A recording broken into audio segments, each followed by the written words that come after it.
ከሚያኮርፍ እኔ ከወዳጆች ጋር ማጣላት አልፈልግም። አይቻልም። እኔ ደግሞ አልፈልግም። እኔ ሶፊ ለምን በእኔ ምክንያት ከሰው ጋር ትጣላለህ? ውጣ ካልነገርከኝ ውጣ። ውጣ። እሺ እንዴ እኔ ጋር ነው አይደል የምትበረታው? እሺ ይኸውልህ አሁን ለምሳሌ እሺ ልቀጥል። እሺ አሁን የኛ ታቦት አዳምጠኝ። የኛ ታቦት አሁን ሚካኤል ነው እኔ ያደግኩበት። ይሁኔ በላይ ሚካኤል የምትደው እኔ ይሁኔ በላይ ምን ሆነ?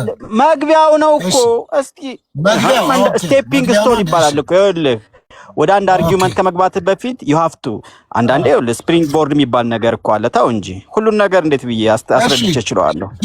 ማስተርፒስ ይሳሳታል ብሎ ይኸውልህ አይሳሳትም ይሳሳታል ብሎ ማሰብ በራሱ ስህተት ነው ብዬ አልነገርኩህም ሶፊዬ? አሁን ለምን አትሄድም? ኧረ በእናትህ እሺ ይኸውልህ አሁን የኛ ታቦት ሚካኤል ነው አልኩህ። ሚካኤል ነው ያው ጥምቀት በኋላ ማግስት ይከበራል። እኛ ቤት በቃ ድግስ ነው እና አሁን ይሁኔ ራሱ ጎረቤቴ ነው። ይሁኔ በላይ ማለት ነው። የአስተርዮ ማርያም ቆይ አዳምጠኝ እስኪ። እኔ እኮ በጣም ካልቸራል አድርጌ ላመጣል ትራዲሽናል አድርጌ እኮ ላመጣል። ዲፊኒሽኑን ወድጄዋለሁ ለመናገር። እሺ አዋ ታዲያ ያቋረጥከኝ ምኑን አወራሁት? ቡና ጠጣ እስኪ ሚዩት አድርገውና ቀጥል ሂድ። ጭራሽ በቤቴ ሚዩት ታስደርገኝ ነው።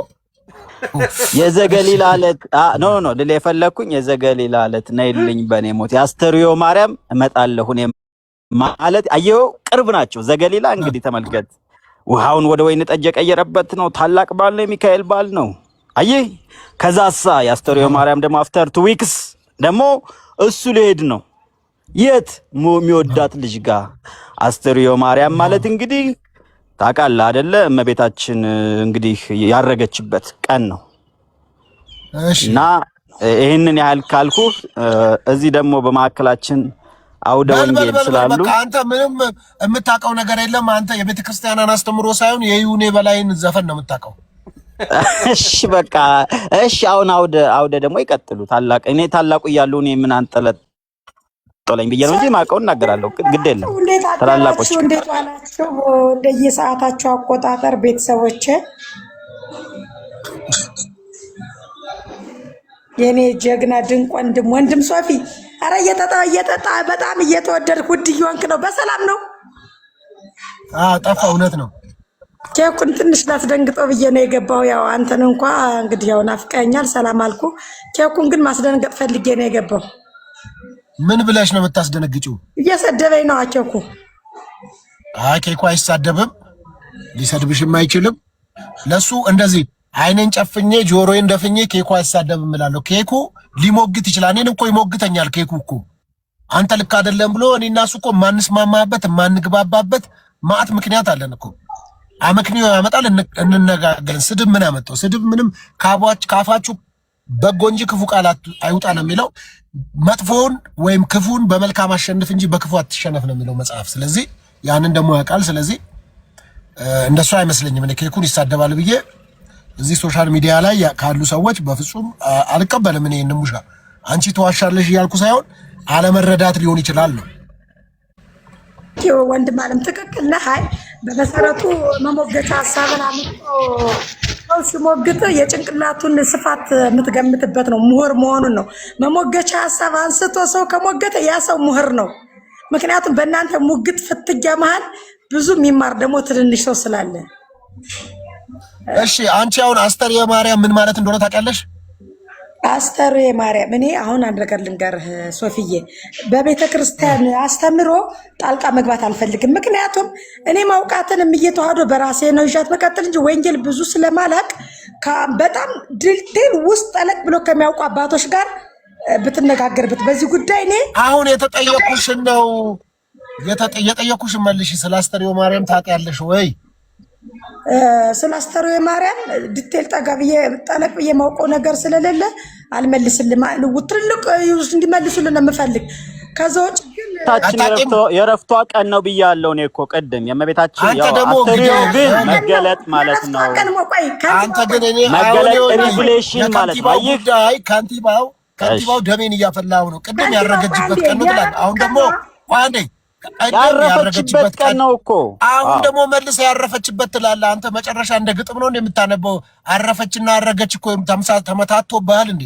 ያው ነው አይቀበሏታል። መላእክት እኮ እንትን እንዳሉ ታውቃለህ። ዝም ብሎ ማርያም አርጋለች ያረፈች ማለት ያው ነው እኮ ሶፊዬ፣ እንደዛ ለማለት ነው። ይገባሃል ብዬ እኮ ነው። አረፈች ማለት ሞተች ማለት ነው።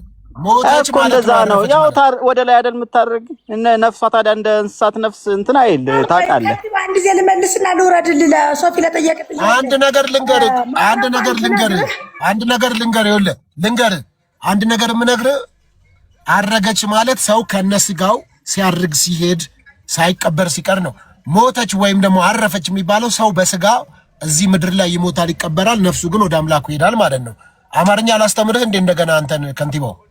ኧረ ተው ትንንሿን ነገር እሺ እኮ አልኩኝ። ያው አስተካከልኩኝ እኮ። ለምንድን ነው ስታክ የምታረገው? አረፈች። እኔ እኮ እመቤታችንን የምታክል ከመላእክት በላይ የሆነች ሞተች ማለት እኮ ስለሚከብደኝ እኮ ነው። ይኸውልህ ሞተች፣ አረፈች ባለ እረፍቷ ነው። ባለ እረፍቷ የእረፍቷ ቀን ነው። አላረገችም እረፍቷ ነው። አረፈች ከዚህ ዓለም እንግልት። እሺ አረገች አልከውስ በቃ አስተካከልኩ እንዴ በግድ። ኧረ ተው ያረፈች አልኩ አይደል እንዴ? እሺ አረገች ማለት ይከብደኛል። ከዚህ ዓለም ግርግር አረፈች አላልክም አሁን? እና አረፈች ማለት እኮ ይኸውልህ አሁን የተዘጋጀላት ዙፋን አላ። ይኸውልህ የሷ ዙፋን እኮ ይኸውልህ ከመላእክትም በላይ ነው፣ ከፍጥረታትም በላይ ነው። ይኸውልህ ከእግዚአብሔር በታች አዋ እንዴ መላእክት እኮ ያመሰግኗታል በመንጦላት እኮ እንዴ። የወደሰው አሁን አሪፍ አመጣ። አሁን አሪፍ ሐሳብ ነው። አሁን እኔ የምስማማበትን ሐሳብ ነው እያወራ ያለው። ከሰውና ከመላእክት በላች ነች፣ ከእግዚአብሔር በታች ነች። አዎ እግዚአብሔር ይስጥ። የሷ ዙፋን የት ላይ ነው ያለው? እንግዲህ ከጌታችን ቀጥሎ ነው የሚሆን። እንግዲህ ከእግዚአብሔር ቀጥሎ ነው። እኔ እንግዲህ ያላየው በግራ በኩል እኮ ያላየውን ታዲያ ለምን ታወራለህ? እና ታዲያ አይቼ እኔ ምን አይነት እንግዲህ ክንፍ የለኝ ሂጄ የትኛውስ ቅድስና ነው ይህንን የሚያሳየኝ? ተው እንጂ እኔ ያው እኮ አንድ ተራ ሰው ነኝ። እና ታዲያ የማታውቀው ነገር ለምን ታወራለህ? እኔ እኮ ለዚህ እኮ ነው በቃ ዝም በል ያልኩህ። ቅድም እኮ ከንቲባው እኮ ዝም በል ያልኩህ እኮ ለዚህ ነው። እኔ እማራለሁኝ ወንጌል ይናገሩ። በልጇ ቀኝ የምትቀመጠው ከልጇ ቀኝ ትቀመጠች ይላል ሶፎንያስ። እሱማ ሶፎንያስ እኮ ውሸቱን ነው እንጂ እኮ እንትን ኦርቶዶክስ እኮ ነው። ዝም ብሎ እኮ ነው እኛን እንትን ለማለት እኮ ነው። ከንቲባው ስማኝ፣ ይኸውልህ አሁን እኮ መጀመሪያ ይኸውልህ አሁን አንድ ጊዜ ከቀባጠርክ ሶፎንያስ የካህናት ቤተሰብ ነው እኮ። አንተ ምን ኩነሃል? ሶፎንያስ እኮ ዝም ብሎ እኮ ነው። መምህራን አሉ አይደለ? ምን አለበት እስኪ አሁን ብንማር ለምሳሌ አሁን አውደ ወንጌል አለ። እኔስ ምን አልኩ? አውደ ማን አንተ ምንድን ነው የሚያንቀለቅለው? ቆይ እንደዚህ አውደ ወንጌል ይቀጥሉ እኮ አልኩኝ። ታላቁ ኬኩ አሁን አንተ አስተምር። አሁን ይቀጥሉ ምናምን የሚባል ነገር የለም። ጀምረሃል። ቅድስት ድንግል ማርያም በሰማይ ዙፋን አላት፣ ከመላእክትና ከሰው ልጆች በላይ ዙፋን አላት፣ ከእግዚአብሔር በታች ብለሃል። ከየት ነው ያነበብከው? የትኛው መረጃ ነው ያመጣው? አንባቢ እንደሆንክ አውቃለሁ። ሼክስፒርን እንደምትጠቃ አውቃለሁ። ከየት ነው ያመጣው? እና እኔ ስነ ጽሁፍ ነው እንጂ መጽሐፍ ቅዱስ ገልጫውን እሰብካለሁ ስል አይተኝ ታውቃለህ? አሁን እኔ ላስተምራችሁ መንገራችሁ። እሺ ከየት ነው ያመጣው? ይሄንን ቃል ከየት ነው ያመጣው? ማን ያስተማረ? አዳምጠኝ። እሱማ እኮ በሉቃስ ወንጌልም እኮ ተጽፏል አይደለ እንዴ? ምን ይላል ሉቃስ ወንጌል ስንት ላይ? አሁን እንግዲህ ውጭ ላይ መጽሐፍ ቅዱስ አልያዝኩም። በቃል ነገር ሉቃስ ወንጌል ዝም ብለህ አንተሩን ተው፣ ምዕራፉንም ተው፣ ቁጥሩንም ተው። ሉቃስ ወንጌል ላይ ምን አለ? እስኪ ከስር ቆይ በኮሜንት ስማኝ ቆይ ሉቃስ ወንጌል በስንት ምዕራፍ የተዋቀረ ነው? ፈጣሪ ሆይ እንደዚህ አይነት የጀዝባ ጥያቄ ጠይቀኝ እንጂ። እሺ ጀዝባ ነኝ ለጊዜው ጀዝባ አይደለም። ጥያቄው ነው ጀዝባ ያልኩት አንተን አይደለም። አይ እኔም ጀዝባ ነኝ። በቃ በስንት ምዕራፍ አላልኩም።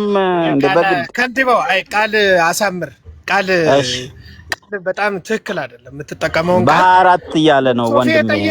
አይ ቆይ መታረም ያለብን መታረም አለብን። ሶፊ የጠየቀህ በጨዋ ጥያቄ ነው የጠየቀህም ማብራራት ነው። አይ አላውቀውም ማለት እኮ ኃጢአት አይደለም። ጎበዝ ነህ እኮ ያልኩት ነው። እኔ ለምሳሌ ቁጥር ምናምን ሸበዳይነት ሰው አይደለም፣ ኮንሰፕት ነው የሚለው። አንዳንዴ እኔ አዳምጠኝ ሲሳሳት ቆይማ አዳምጠኝ። ትልቅ ሰው ሲሳሳት ተሳስተሃል ሶፊ እንደዚህ አትጠይቀኝ። ይሄ ጥያቄ ትክክል አይደል? ይሄ ጀዝባ ሌላ ሙጢ ምናምን አይነት ጥያቄ አያስፈልግም። ጥያቄውን ነው ጀዝባ ያልኩት። ሶፊማ በጣም ነው የምወደው። ተው እንጂ ምንድነው የምታቀሳስረው? አይ ችግር የለውም። እኔንም ጀዝባ ብትለኝ እኮ በአንተ በምታስተምረኝ ትምህርት ከጀዝባነት እወጣለሁ። ምን ክፋት አለው? ጀዝባ እኮ ስድብ አይደለም፣ ስድብ አይደለም። ጠቅላይ ሚኒስትሩ ራሱ ምን አይነቱ ጀዝባ ነው ሲሉ አልሰማቸውም? አንተ በቃ ይኸውልህ የሰውዬ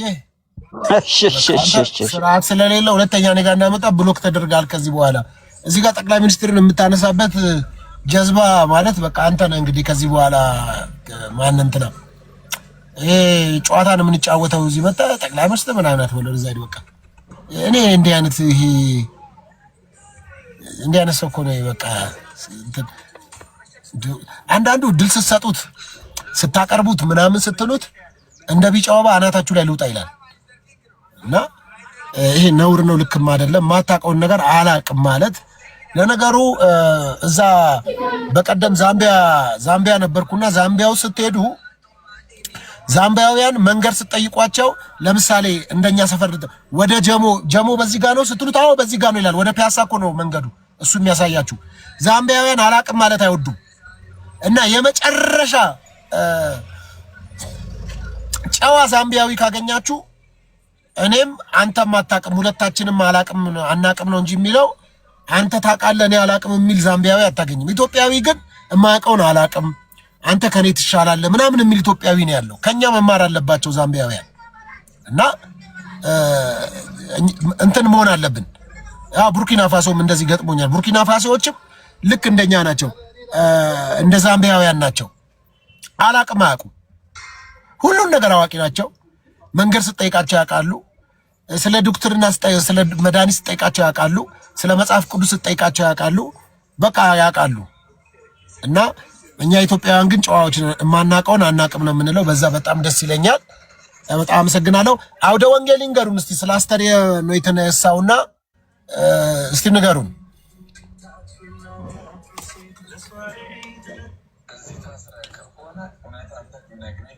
አይ ቲንክ አውደ የሉም መሰለኝ። ፓስተራችን ወይ አብራራው እንዴት ነህ? ደስ ብሎኝ ነው ማነሳው። ደስ ብሎኝ እድል ከሰጠኝ ፓስተርዬ 3 ደቂቃ ከተሰጠኝ። እሺ ካንቲባው በቃ አትምጣ በቃ ካንቲባው ቻንስ ሰጥቻለሁ ብዙ ቀን ምናምን ኢቭን ፍሬንድ አድርጌ ፎሎ አድርጌ ፕሮግራም ላይ መተራሱ ዲቫይን ሾው ላይ ሀሳብ እንድታነሳ ምናምን እድል ሰጥቼ ነበረ። ማለት የሆነ ሲሪየስ ነገር መስለኝ ማለት ነው። ሳይ ግን አንተ ሲሪየስ አይደለህም፣ ጤነኛ እንትን ንግግርም አትናገር። ይሄ ኤቲክስ እኔ ከምንም በላይ ኤቲክስ ያለው ሰው እውቀት ካለው ሰው ይልቅ ኤቲክስ ያለው ሰው ይገዛኛል እኔ እና እውቀትም ካለ ከንቲባ እውቀትህን ይዘህ ባለህበት አካባቢ ቆይ። ጌታ ይባርክ። ለጊዜው ግን ከኔ ጋር አንፎሎ ተደርገህ ተለያይተናል ማለት ነው እና ቀጥልሽ አብራራው። እሺ በተወሰነ ገልጸውታል። እግዚአብሔር ይስጥልኝ። አብዛኛውን ስላነሱት አስተሬ ማርያም ሲባል አስተሬ ማለት የግዕዝ ቃል ነው። መታየት መገለጥ ማለት ነው። ቃሉ የአስተሬ ነው ታየ ወይም ተገለጠ ከሚለው የግዕዝ ግስ የተገኘ በመሆኑ ነው ማለት ነው። ጌታችን መድኃኒታችን ኢየሱስ ክርስቶስ እንግዲህ በገባው ቃል ኪዳን መሰረት በስጋ የተገለጠበት የታየበት አንድነት ሶስቱነቱ የተገለጠበት ወቅት በመሆኑ ከልደት በዓል እስከ ጥር በመጨረሻ በሙሉ ዘመን አስተሬ በመባል ይታወቃል። ይሄ ወር ማለት ነውና ትናንት ያስተር ያደረጋችሁ ኮፒ ሊንክ አርጉ እስኪ አንድ ጊዜ ያረበ ኢየሱስ ትንሽ ያስቸግራል። ተወዳጆች ኮፒ ሊንክ አርጉለት እስቲ። ታብታብም እናርግ። ታቡን በጣም ትንሽ ነው ጎበዛ። ምን አለበት ኮፒ ምን እንደ አስከፍላችሁም እኮ ምን ታቧን በጣም ትንሽ ነች። ምቀኛ ህዝብ ነው አንተ በኢየሱስ ስም። አንተ ቤት የሚገባ ሰው ግን ሶፊ ግን ማርያምን ለምንድን ነው ግን ታብታብም እናርግ። አስከፍላችሁ ምን አለበት ዝም ብላችሁ እስቲ አንድ ጊዜ ሁላችሁም 10 ጊዜ ኮፒ ሊንክ አርጉለት። ምን አለበት? ቀጥል ወንድሜ። አብራራው እንዴት ነው ወንድማችን? ደህና ነህ? መስፍኔ ሁሉ ሰላም አለህልኝ? ሁላችሁንም ሰላም ብያችኋለሁ። ቀጥሉ። ሰላም ብያለሁ። እሺ የእውነት ነው የምናገረው። ፓስተር ሶፊ ጋር እዚህ በደንብ ብዙ ቁም ነገሮች እኮ ናቸው የሚወሩት የሚነገሩት መረጃዎች የሚሰጣጡበትና ትንሽ ታብታብ ማድረግ ላይ 200 ምናምን ሰው 10 ሺህ እንኳን መግባት አልቻልንም። ማለት ለማቃጠርም አይደለም የሆነ ከምሬ ነው። ደስ ብሎኝም ነው የምገባው። ኬካችን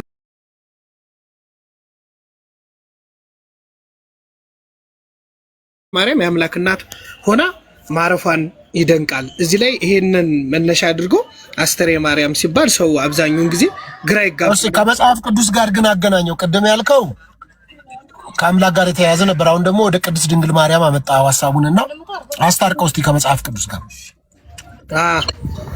እሺ ለምሳሌ በመዝሙር 86 መዝሙረ ዳዊት ምዕራፍ 86 ቁጥር 3 ላይ አለ እግዚአብሔር ማኅፀንሽ ከተማ አድርጎ 9 ወር ከ5 ቀን የኖረብሽ ወይ ስላንቺ የተነገረው የተደረገው ነገር እጹብ ድንቅ ነው እንዳለ እመቤታችን ቅድስት ማርያም የአምላክ እናት ሆና ማረፏን እንደዚህ የሚላለ መዝሙረ ዳዊት ላይ አንብበው። አውጣ መጽሐፍ ቅዱስ አውጣ። እሺ 9 ወር ከ5 ቀን ያደረብሽ ወይ ይላል። እስቲ አውጣው። ቆይ ነው እኔማ እያነበብኩልህ እኮ ነው ጆን። እሺ ነው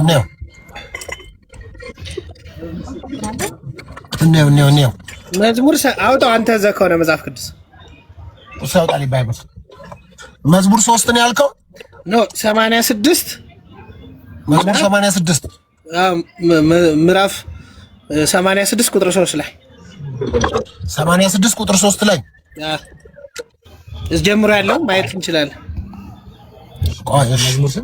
መዝሙር 86 ቁጥር 3 እኔ ማስታወሻ ላይ ስለሆነ ያስኩት አጋጣሚ 86 ቁጥር 3 አቤቱ ቀኑን ሁሉ ወደ አንተ እጮሃለሁ። በቅንፍ ነው 86 3 86 አይ ምዕራፉ 86 ቁጥር 3 ላይ በቅንፍ ነው እንዴት ነው? 87 ላይ ነው ያለው። በስኩዌር ሩት 87 መሰለኝ። በስኩዌር ሩት ታይኔ ላውጣው እኮ የእግዚአብሔር ከተማ ሆይ በአንቺ የተከበረ ነገር ይባላል። የሚያውቁኝ ረዓብና ባቢሎንን አስባቸዋለሁ። እነሆ ፍልስጤማውያን ጦሮስም የኢትዮጵያ ሕዝብም እነሆ በዚያ ተወለዱ። ሰው እናታችን ጽዮን ይላል፣ በውስጧም ሰው ተወለደ። እርሱ ራሱም ልዑል መሰረታት። እግዚአብሔር ለሕዝቡ በውስጧም ለተወለዱት አለቆቿ መጽሐፍ ይነግራቸዋል። በአንቺ የሚኖሩ ሁሉ ደስ እንደሚላቸው ይነግራቸዋል ይላል። የቱ ጋር ነው 9 ወር ከ5 ቀን በአንቺ ውስጥ ያደረ ምናምን የሚለው? እሱን እኮ አለፍኩት። እሱን አይደለም። የትኛውን ነው የጠየቀኝ?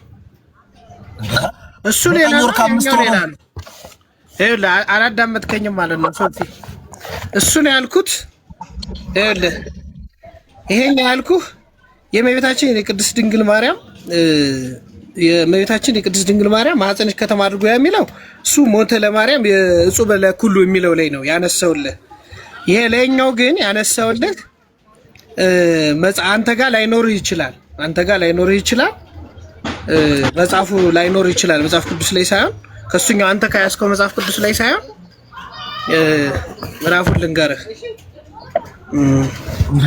ምዕራፉን ልንገርህ ምናምን ሳይሆን እሺ ይሁን። ይሄ አንተ እንዳልከው ራሱ የኛውን ልቀበል። ይሄ ስለ ማርያም የቱ ጋር ነው የሚያወራው? መዝሙር 87 ላይ ያለው ስለ የእግዚአብሔር ከተማ ሆይ እኮ ነው የሚለው። አንተ የመጀመሪያ ያልኩትን ነው የፈለግከው አይደል ፓስተርዬ? አይ ይሄኛው ራሱ ከየት? ቆይ ይሄኛውንም አጣራዋ። መሰረቶቹ በተቀደሱ ተራሮች ናቸው አለ። ከያዕቆብ ድንኳኖች ይልቅ እግዚአብሔር የጽዮንን ደጆች ይወዳቸዋል ይላል እኮ። ከያዕቆብ ድንኳኖች ይልቅ የጽዮንን ደጆች ይወዳቸዋል ይላል። ታዲያ ከየት መጥቶ ነው ማርያም ናት እያልከኝ ያለው? እና ማን ነች እሷ? ጽዮን ነች። የጽዮን ከተማ ማነች? የጽዮን ከተማ ጽዮን እስራኤል ከተማ ነው። እስራኤል ውስጥ ያለች። በደንብ አንብበው። ኧረ እኔ በደንብ አንብቤው ነው እየጠየቅኩ ያለሁት። ካላወቅኩ ታረማለሁ። አይ እንትን የሀሳቤን ልጨርስና ችግር የለም። እሺ ከያዕቆብ ድንኳኖች ይልቅ እግዚአብሔር የጽዮንን ደጆች ይወዳቸዋል ይላል። የያዕቆብ ድንኳኖች ደግሞ ማናት? እሱን እንነጋገራለን እኮ ፍቺ ላይ እኮ ፍቺውን ፍታልኝ። አሁን ፍታልኝ እናለፍ። አሁን የአውድ ፍቺ ላይ እንነጋገራለን። ችግር የለውም እኮ አሁን ፍታልኝ። እኔ የትም ሳትሄድ አሁን ፍታልኝ። እሺ ፓስተር እኔ ልጨርስና ሐሳቤን። ሐሳብ አንጨርስም። መጀመሪያ ፍታልኝ። ይሄንን መሰረቶቹ ሙሉውን ከ1 እስከ 7 ድረስ ያለውን አውዱን ንገረን። ስለ ማርያም ነው ብለሃል፣ ንገረን። ከዛ እንደውም ቁጥር 7 ላይ ምን ይላል? በአንቺ የሚኖሩ ሁሉ ደስ እንደሚላቸው ይነግራቸዋል ይላል። በአንቺ የሚኖሩ ሁሉ ሐሳብ አለኝ። ስልክ ገብቶብኝ መስፍንን ፓስተር ስልክ ገብ ወይ ደግሞ ሞዴሬተሩ ማስጠኝ እንጂ አንተ ሰውዬ ስንት አለ እዚህ ጋር የሚደረግ ሰው ስልክ ገብቶብኝ ነው ፓስተር መስፍኔ ገብታ የብሉይ ኪዳን መጽሐፍትን በአውዳዊ ትርጉም ትቀበላለህ እንዴ? አውዳዊ ትርጉም እኮ የለውም። አውዳዊ ፍቺ የሚኖረውም አለ ማይኖረውም አለ። ይሄ በአውዳዊ ፍቺ ቢፈታ በአውዳዊ ፍቺ ይፈታ የሚል እሱ ይጨርስ እንጂ ቢያድግልኝ እሱ ይጨርስ። አትረባረቡ። ከፈለጋችሁ ነው የሚዩት አረግና እርስ በርስ ተነጋገሩ። እኔ እከሌን ስተት እከሌን ልክ ለማድረግ አይደለም ያልገባኝ እና የምጠይቀው ጥያቄ እኮ ነው እንጂ የምጠይቀው ሌላ አይደለም። ለምን ተጠየቅኩ ደግሞ እኔ መጽሐፍ ቅዱሱ እንደዛ የሚል ስላልተረዳሁት እንግዲህ ቁጥር 7 ላይ በአንቺ የሚኖሩ ሁሉ ደስ እንደሚላቸው ይነግራቸዋል ይላል። መኖሪያ ቦታ እንደሆነ መኖሪያ ስፍራ እንደሆነ እዚሁ መጽሐፍ ቅዱሱ ላይ ይናገራል። እግዚአብሔር ለሕዝቡ በውስጧም ለተወለዱት አለቆቿ በመጽሐፍ ይነግራቸዋል ይላል። በውስጧ ለተወለዱት ይላል። ስለዚህ ቅድስት ድንግል ማርያም ጽዮን ከሆነች ብዙ ልጆች አሏት ማለት ነው። እግዚአብሔር ለሕዝቡ በውስጧም ለተወለዱት አለቆቿ ነው የሚለው። ስለዚህ ድንግል ማርያም ነች ካልክ ብዙ የተወለዱ አሉ ማለት ነው ከሷ። አለበለዚያ ለማርያም ብቻ ነው ብለህ የምትለኝ ከሆነ እኔ በአመክንዮ ማምን ሰው ነኝ። ስለዚህ አልቀበልም ማለት ነው። አልቀበልም። አለበለዚያ ወንድማችን ስለወጣ እኔ ልመልሰው። አሁን የጠየቀው አልወጣም። ይገባል አለ አብራራው የት ሄዳል? ከኔ ጋር የትም አይሄድም። አብራራው የት ሄዳል? አለ አብራራው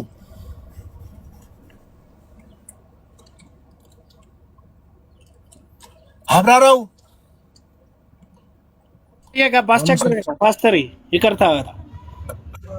እሺ ይሄው ቁጥር 5 ላይ ያለው ነው አይደል? ሰው እናታችን ጽዮን ይላል፣ በውስጧም ሰው ተወለደ፣ እርሱም ራሱን ልዑል መሰረታት ይላል። በቃ አብራራው ውጣ። ቀጥል አንተሽ በቃ ውጣ። ቢያድግልኝ ቀጥል።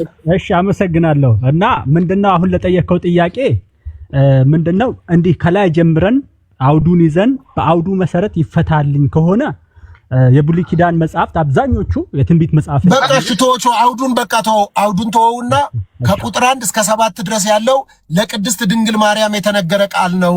በተለይም ደግሞ ቁጥር 5 ላይ ያለው ቁጥር 3 ላይ ያለው የእግዚአብሔር ከተማ ሆይ ባንቺ የተከበረ ነገር ይባላል ተብሎ የተባለው ለቅድስት ድንግል ማርያም ነው እያለ ነው።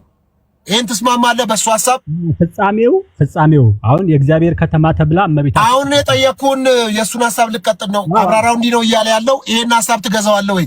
አዎ እቀበለዋለሁ።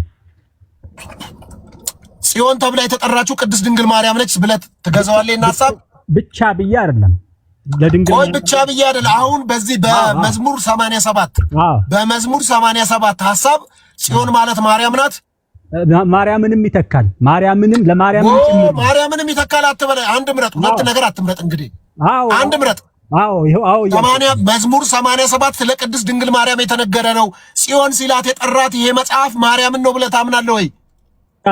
አምናለሁ። በቃ አለቀ። እሺ ቁጥር 7 ላይ ቁጥር 6 ላይ ልምጣልህ። ቅድስት ድንግል ማርያም አንድ ልጅ ነው ያላት አይደለ? ኢየሱስ ክርስቶስ ብቻ ነው ልጇ ብለህ ነው የምታምነው? በስጋ የወለደችው? አዎ። አሪፍ። እግዚአብሔር ለሕዝቡም በውስጧም ለተወለዱት አለቆች መጽሐፍ ይነግራቸዋል ይላል። ለተወለዱት ይላል። ስለዚህ በውስጧም ለተወለዱት ካለ ጽዮን ማርያም ነች ካልክ ከኢየሱስ ክርስቶስ ሌላ ልጆች አሏት ማለት ነው። እሺ አሁን መልሱን ደግሞ ስማኝ። ቀጥል። እሺ ምንድነው ሚዩት አድርጌ? እሺ ቅድም ለዛ ነው አውዱን ጠብቀን ማለት እንዲህ ከላይ እስከታች እያንዳንዷን ምንፈታ ከሆነ አሁን ለምሳሌ ክርስቶስ አውዱን ተወው ግንዱን ተወውና መዝሙር 87ን ቀጥልና ሂድ። በቃ ወደ ሌላ አትሂዳ፣ ቀጥል። ጽዮን እንግዲህ በቤተ ክርስቲያናችን ማለት ለቤተ ክርስቲያንም ለእመቤታችንም ተሰጥቶ ይነገራል። እዚህ ቦታ ላይ ለእመቤታችን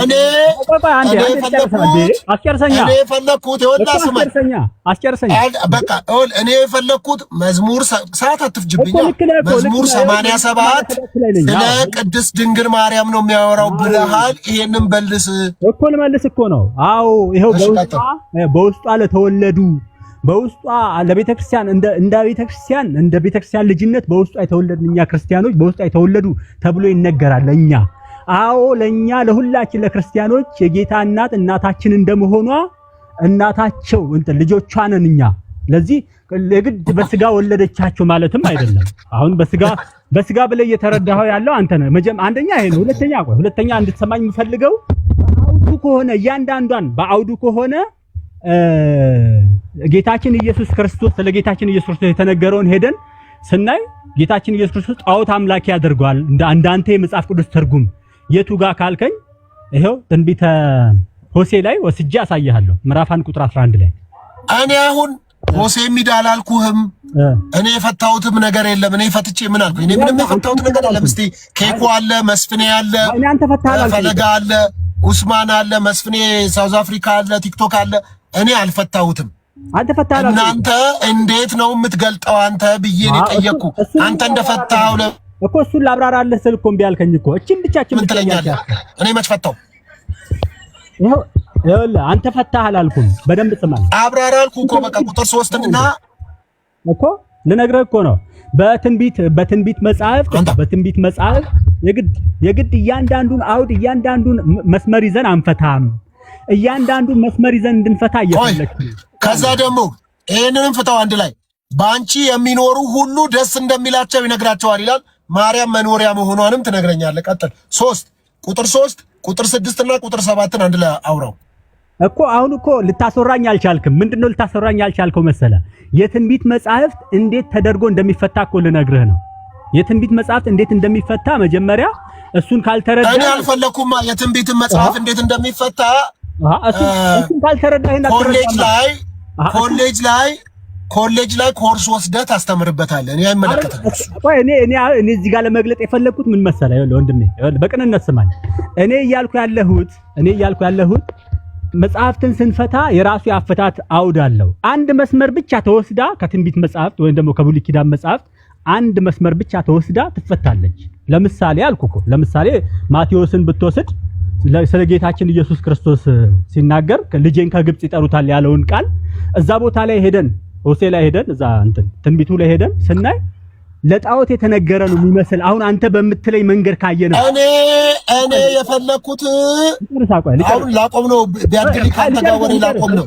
ካልተመቸህ እኮ ማቆም ትችላለህ። ይኸው በቃ አቆም እኮ በቃ እኔ የፈለኩት ስለ መዝሙር 87 ቁጥር 3 ቁጥር 6 እና ቁጥር 7 አውራልኝ ስል ትንቢት አፈታት፣ ሄርሜኔቲክስ፣ ስነ አፈታት ምናምን ትለኝ። እሱን ትምህርት ቤት ላይ አንድ ኮርስ ወስደ እንዴት ሄርሜኔቲክስ ምን እንደሆነ ስነ አፈታት ምን እንደሆነ አስተምርበት። እኔ አይመለከተኝም። እኔ ጠየቅኩ ይሄኛውን ሐሳብ ብቻ እዚህ ጋር ፍታልኝ ነው ያልኩ። ለጽዮን የተነገረ ቃል ጽዮን ማለት ማርያም ነች ብለኸኛል። ይሄን ንገረኝ ነው ያልኩ። መኖሪያ ይላታል። መኖሪያውን አስረዳኝ። ማርያም መኖሪያ ነች ወይ ብዬ እየጠየቅኩ ነው። ከብዙዎች ካንቺ ይወለዳሉ ይላል። ማርያም ብዙ ልጆች አላት ወይ እያልኩ እየጠየቅኩ ነው። ሌላ ምን አልኩ እኮ? እሱና ይኸውልህ እሱን ስነግርህ አንተ ደግሞ እሱ መልስልኝ እኮ። የኔን መልስ ስማኛ። የኔ መልስ ደግሞ ከየት ይነሳል መሰለ? ከትንቢት መጽሐፍት ያተረጋገም እኔ በቃ ከትንቢት መጽሐፍት ሆነና እዚሁ መዝሙር 87 ላይ እናውራ። ልነግርህ እኮ ነው። መዝሙር 80 ቀጥታ ይሄ ቃል በቃል እመቤታችንን የሚገልጥ ነው ወይ ካልከኝ ቃል በቃል ለጽዮን ነው የተጻፈው፣ ማለት ለዳዊት ከተማ ነው የተጻፈው። በቃ ታዲያ እኔ ለማርያም ነው አብራራው፣ ለማርያም ነው ስላለኝ የተከራከርነው። አንተ ለጽዮን ከተማ ለዳዊት ነው ካልክ ሐሳቤን ካላስጨረስከኝ ለምንድን ነው አንተ የምታስወራው? ሐሳቤን ልጨርስ እንዴ? ሐሳብ ካላስጨረስከኝ አያልቅም እኮ ሐሳብ አላልቃለኝ። እንዴት ነው የማያልቀው? ያልቃል። 2 ደቂቃ ያድርግልኝ። አውራ እሺ፣ በቃ ይኸው 2 ደቂቃ አላወራም እኔ። 2 ደቂቃ 1 ደቂቃ አይደል 20 ደቂቃ አውራ። እንደውም ከዚህ በኋላ አላወራም።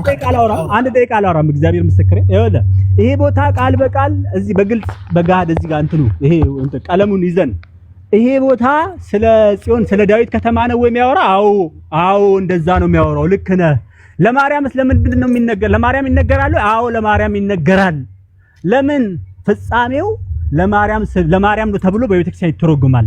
ለምን? አባቶችም ይሄንን ቃል ይዘው ለማርያም ብሎ የተረጎሙ አባቶች ስላሉ። አንድ ሁለተኛ እንደዛ ከሆነ ለማርያም ከሆነ አልካንተ እያንዳንዷን መስመር ይዘህ ይሄ ቃል ለማን ነው፣ ይሄ ቃል ለማን ነው፣ ይሄ ቃል ለማን በዛ አይነት መንገድ ከሄድክ ማቴዎስ ለኢየሱስ የሰጠውን ቃል ለኢየሱስ የሰጠውን እኔ አገባኝ ማቴዎስን ተወው። ስለ ማቴዎስ አልፈለኩም።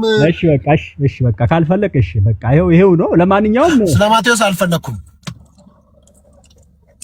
እሺ ስለ ማቴዎስ ካልፈለክ እኮ መረዳትም አልፈለክም ማለት ነው። አይ መረዳት ፈልጋለሁ፣ ስለ ማቴዎስ ግን መረዳት አልፈልግም። አንተ የዳዊት ከተማ ነው ትላለህ፣ መልሰህ ደግሞ ለማርያም ነው ትላለህ። እንደውም አንተ ነህ ጆዬን አስቲ በእናትህ ካለቀ ጆዬንም ልጥራው ጊዜ ካገኘ። ፓስተር ሶፊ እንዴት አለ? ደህና ነህ? መምህር ጤና ይስጥልን፣ እንደምን አሉ? እንኳን ደህና መጡ አባቴ። ታላቁ የምንወድህ የምናከብርህ በእውነት እንዴት አለልኝ? እወድሃለሁ በጣም። ሰላም ብያለሁ። አንተ እኮ ዘመኑን የዋጀ በጣም እኮ በእውነት ለዘመኑ ሰዎች አስፈላጊ ሰው ነህ። በእውነቱ ሁሉን የቃኘ የዋጀ ወገንተኛ ያልሆንክ ዘመኑን የዋጀ ነህ እኮ አንተ። በእውነት እወድሃለሁ። እግዚአብሔር ይባርክ በእውነቱ። አሜን አሜን አሜን። መምህር እግዚአብሔር ያክብርልኝ። ያው እኔ እንደምታውቀኝ እንግዲህ የኢትዮጵያ ኦርቶዶክስ ተዋሕዶ ቤተክርስቲያን መምህር ነኝ። ግን ቢጃዲጅ ነው የሚለው ስሙ እያወሩ እየሰማው ነበረ። እስኪረጋ ባለ መንፈስ መወያየትና መረዳዳት ብንችል የተሻለ ነው። በፕሮቴስታንት ሳይድ ያሉ ወገኖቻችንም የራሳቸውን ሀሳብ እየገለጡ በመመማር በመረዳዳት ወደ ተሻለ እውነት መምጣት አለብን። በእኛ በኦርቶዶክሳውያን ደግሞ ያለንን እውነት የምናምነውን ሃይማኖት በማስረዳት በዚህ ያሉትን ማምጣት አለብን እና በመጮጫ ሳይሆን በመስማማት በመግባባት የእግዚአብሔርን ቃል ቤዝድ ያደረገ ሐሳብ መስጠት አለብን እንጂ ዝም ብሎ ወጨበሬ መፍጠር የለብን የሚል ሐሳብ አለኝ። ይቅርታ እኮ እኛ መጮህን ታዲያ እሱ ነው እኮ እየጮኸ ያለው እኮ ሶፎንያስ እኮ ነው መምህር። አሁን የኛ ልጅ እኮ በስርዓት ነው። እኔ ምን ብዬ ጮህኩኝ? እኔ እኮ ጥያቄን የጠየቅኩት እንደው መምህር ናቸው። እኔ አፌን እዘጋለሁ። እኔ አፌን እዘጋለሁ። ኬኩን አፌን እዘጋለሁ። መዝሙር 87 ከቁጥር እስከ 7 እያስረዳህ ነው ያለው እኮ ልክ አይደለማ። አንዴ ለማርያም ነው ይለኛል፣ አንዴ የዳዊት ከተማ ጽዮን ናት ለሷን የተጻፈው ይላል። ይምረጥ። ቁጥር 1 ለዳዊት ከተማ ጽዮን ነች ትልና ቁጥር 3 ለማርያም ነው ካልከኝ አልቀበልም ነው። የቤተ ክርስቲያን ትምህርት ነው እኮ ትክክለኛውን ትምህርት እኮ እየነገረህ እኮ ነው ያለው እኮ። አሁን እኮ አንተ እኮ ችግር ምንድነው? የኔን ሐሳብ ካልተናገርክልኝ ነው አላልኩም። የኔን ሐሳብማ እንዲናገርልኝ ከፈለኩ ኖ ኬኩን የኔን ሐሳብ እንዲናገርልኝ ከፈለኩማ ከቢያድግልኝ ጋር ተደዋውለን ነው የምናወራው። እዚህ ሚዲያ ላይ አንከራከርም። ታዲያ አሁን ምን አድርግ ነው የምትለው ልጁን እኮ? አሁን እኮ እሱ እኮ እየተናገረ ያለው የቤተ ክርስቲያንን ትምህርት ነው። ይኸውልህ አንዴ ያድግልኝ ልትሰማኝ ከሆነ ይኸውልህ ፓስተር ሶፊ እንዴት ነህ? ታላቁ ኬኩ ሁላችሁም ሰላም ናችሁ ወይ? አሁን አንድም ደቂቃ 2 ደቂቃም እየተሰጠን ባለን ሰዓትና ጊዜ ደቂቃ ብንጠቀም ይሻላል። ይሄ ክርክር ሆነ መጽሐፍ ቅዱስ የሚጨምርም የሚቀንስም ቅጣቱ ምን እንደሆነ እያስተማረን ነው ያለው ቲክቶክ። ቆይ እንጂ ስለዚህ በወረፋ እኔ ነኝ እኮ እኔ እኮ ነኝ መጀመሪያ የገባሁት እኔ እኮ ነኝ እኮ አይደል እንዴ? ቲክቶክ አንተ ዝም ብለህ አፍላ ተፈተ። ሶፊ ሰላም ሊበል። ሶፊ እንደምን አለህልኝ? መስፍንዬ እንደና አባቴ ደህና ነህ? ሶስት ወር ሆኖብኛል። እንደዚህ አይነት ቃላትን የሚናገሩ ሰዎችን ሚዲያ ላይ ማስቀመጥ ራሱ በጣም ምን ነው ተንቀጨቀሽክ አንተ ሰው? ቆይ እኔ አንድ ሰላም ብዬ ልውጣ። በእናትህ ሰላም ብዬ ለመውጣት ነው የገባሁት። እናንተ ልማደኛ ናችሁ፣ ጭቅጭቃችሁ፣ ጸባችሁ። አሁን እኔ ያልኩት በተራይ ሰላም ሊበል። ሰውዬው አፍን ሰብሰብ አድርግ። ሰላም ሆኖ እያየ ነው። በክርስቶስ ሰላምታ ሰላም ነው እሱ። ምንም ያንተ ሰላምታ አንተ ስለ ክርስቶስ ሰላምታ ማታቆኝ ሰላም ብዬ ልውጣ። ለምን ትንቀጨቀጫለህ? በቃ ዝም በል አፋችሁን ሰብሰብ አድርጉ። ሶፊ እንደናለን አቅመ ደካማ ሶፊ አንተ ቤት እኮ ከለከሉኝ። ምንድነው ያጠፋሁት? አንተ ወዳጄ ነህ፣ ወንድሜ ነህ። 3 ወር ከለከሉኝ። ያንተ ሞዴሬተሮች ያጠፋው ጥፋት ካለ ቅጣት ካለ እቀጣለሁኝ። ይሄው ኬኩ ምስክር ነው። ለኬኩ ሲሞታ ሄጄ ነግሬያለሁ። ሶፊ በተከልክያለሁ ብዬ ምንድነው ያጠፋሁት? ኧረ እኔ ጋር ማንም የሚከለክል የለም። ሞዴሬተር ከሆነ ራሱ ኬኩን ነው፣ ሌላ ሰው ሞዴሬተር የለም እዚህ ቤት። ስለዚህ ኬኩ ተጠያቂ ነው። ጓደኛ መስሎ ጠላቱ እሱ ለካ። ስለዚህ ከጠየቅም ኬኩን ጠይቀው፣ ከኬኩ ጋር ተጠያየቁ። አሞብሃል፣ በጣም ወዳሃለሁ። እንግዲህ ቻላቸው እነዚህ ምላሰኞችን ከነሱ ጋር እንግዲህ ስትጮህ ትውላለህ። እግዚአብሔር አቅም ይሁንልህ።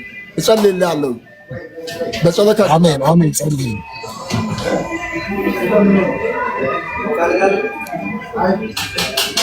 እሺ ጆዬ እንዴት አለ? እንዴት ዋልክ? ዋናችን ሰላም ላንተ ይሁን። እንዴት ነህ? ሰላም ይብዛ። እንዴት ነው? ሁሉ ሰላም ነው ወይ? ጆዬ ደግሞ ቆይ ለምንድን ነው አንተ ቤትም አታስገባኝ? ቆይ እኔ በጣም ብዙ ጊዜ ኧረ ጆዬ አስገባኝ፣ ኧረ ጆዬ አስገባኝ ብዬ ምናምን አራቱ አሽኬኩ መታጣቅም በእውነት ኧረ ጆዬ እመጣለሁ። እኔ እኮ ትመቸኛለህ እኮ ትመቸኛለህ። ወይ አይቻል አቅም በእውነት እንጂ እንዴ እኔ ማንንም ነው የማስገባው? እኔ ቤት እኮ አይመረጥም። ቅድም አልመጣሁኝም። ቅድም እንደውም ስትነጋገሩ እኮ ነበርኩኝ። በእውነት አላለኝ ጆዬ ጥያቄ አለኝ። አረ በእውነት አትበል ጆዬ፣ እንዳይተኛል እንዴ ተው። አረ እንጃ ምናልባት አላስተዋልኩ ይሆናል እንጂ ኮሜንት ላይ መለስኩልህ። ጥያቄ 87 ቁጥር 1 እስከ 7 ያለውን ለቅድስት ድንግል ማርያም የተነገረ ቃል ነው የሚል አለ። ለዳዊት ከተማ ነው ደግሞ ለጽዮን ነው የሚልም አለና የአንተ እይታ ምንድን ነው? በአንተ አስተምሮና አንተ መጽሐፍ ቅዱስን ባነበብከው በተረዳው ለማን የተነገረው? እሱም ብቻ መልስልኝ። አንብብልኝ እስኪ መጽሐፍ እጄ ላይ ስላላስኩ አንተ።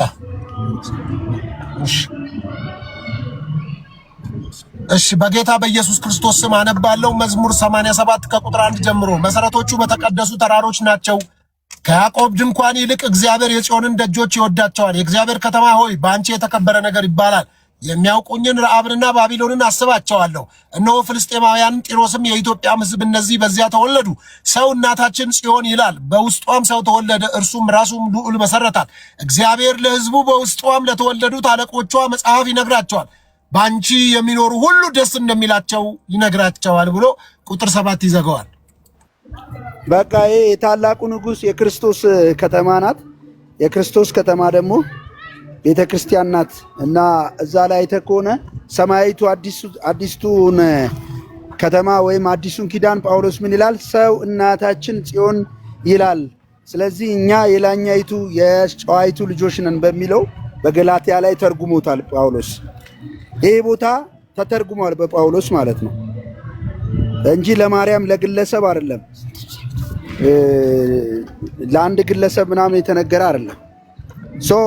የሁለት ኪዳን ያነጻጽራል ገላትያ ላይ ብሉይ ኪዳንንና አዲስ ኪዳንን እና ምድራይቱ ኢየሩሳሌም በባርነት ከልጆቿ ጋር የምትኖር ናት። እሷም አጋርን ትመስላለች ይላል። አሁን ያለችውን ከአዲስ ኪዳን በኋላ ያለችውን ኢየሩሳሌም።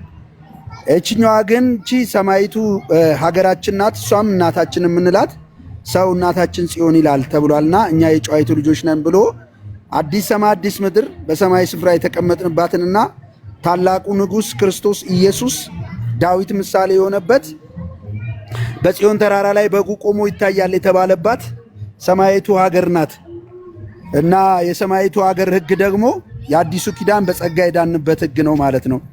ምድራይቱ ግን ከአጋር ጋር በውጭ ነው ያለችው ተብሎ ተተርጉሟል ገላትያ ምዕራፍ 4 ላይ እና ለማርያም የሚለው አያስኬድም ጳውሎስ ኦልሬዲ እሱን ስለተረጎመው።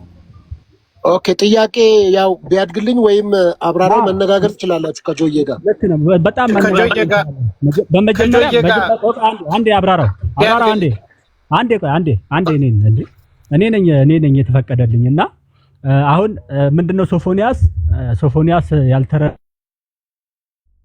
ለጽዮን ማለት ይሄ ለዳዊት ከተማ እኔን አውጣኝና ከጆዬ ጋር አብሩ። በቃ እኔን ተወኝ። እሺ እኮ ምን እናወራለን እንግዲህ እሱ ባለው እኮ አሁን እሱ ያለው የተናገረውን እኮ አሁን እቀበላለሁ እኔ ለሰማያዊት ኢየሩሳሌም ነው ኦፍ ኮርስ አንድም ተብሎ ግን ለማርያምም ይነገራል የሚል ሐሳብ አለኝ እንጂ ምን ጥያቄ አለ? ግን ይልቅ እንደውም ጆን የምጠይቀው ምንድነው እናታችን ተብሎ ለቤተ ክርስቲያን ተብሎ ይተረጎማል ወንድሜ ጆ ገላትያ 4 ላይ ለቤተ ክርስቲያን አይደል? ቤተ ክርስቲያን ተብሎ አይተረጎምም? ይሄንን እስቲ ንገረኝ። እናታችን የምትለው ራሱ ቤተ ክርስቲያን ናት። ሀገሪቷን ነው እናታችን የምትለው። እናታችን የምንለው ጳውሎስ እንዳለው ቤተ ክርስቲያን እናታችን ተብላ ትጠራለች። ቆይ ስማኝ አይደለም እና ቤተክርስቲያን ትጠራለች የሚል አይደለም ትርጉሙ። እዛ ጋር ጳውሎስ ምን ይላል? እሷም ሀገር እናታችን ናት ይላል። ላይኝቷ ሀገር ምድራዊቱ ሀገር ግን አሁን ያለችው ኢየሩሳሌም ናት ይላል። ሀገሪቱን ነው አይደል እናታችን የሚለው ገባ? አሁን እሷም ባርነት ናት ይላል። ስለዚህ የአዲስ ኪዳን ሕዝብ ቆይ አንዴ የአዲስ ኪዳን ሕዝብ ሀገሬ የሚለው ሰማያዊቱን ሀገር ነው። ያችን ሰማያዊቱን ሀገር ደግሞ ሰው እናታችን ይላል ብሎ ጳውሎስ ተርጉሞታል ነው መለኮ። ጳውሎስ ስለተረጎመው ሰማያዊቱን ሀገር ብሎ ስላስቀመጠው ክርክርም አያስፈልግም። ሌላ አንድምታም አያስፈልግም። ሰማያዊቱ አይቺ ቤተክርስቲያን ተብላ ይተረጎማል አይተረጎምም ነው? በቤተክርስቲያን ይተረጎማል አይተረጎምም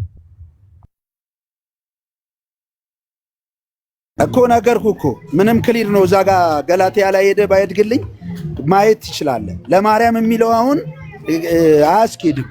አይደለም ቤተክርስቲያን ተብሎ ይተረጎማል አይተረጎምም ነው ጥያቄ ወንድሜ። እንዴ ቤተክርስቲያን ይሰጣል አይሰጥም? ሰማይቱ ሀገር ተብሎ ነው የተተረጎመው። ለቤተክርስቲያን ልትሰጠው ትችላለህ፣ ምንም ችግር የለም። ግን ቤተክርስቲያን ራሷ ቤተክርስቲያን ነው እናታችን የምትለው። ቆይ አንዴ ቤተክርስቲያን ራሷ ማለት ትችላለህ? አንዴ ቤተክርስቲያን እናታችን ኖ ቤተክርስቲያን ናት እኮ እናታችን ያለችው። ጳውሎስ እኮ ነው እናታችን እያለ ያለው። ሰማይቱ ቤተክርስቲያን ነበረች ጳውሎስ ይህን ሲናገር ነው አይደለም? እሷም እናታችን ናት ይላል። ይኸውልህ እሷም እናታችን ናት በነፃነት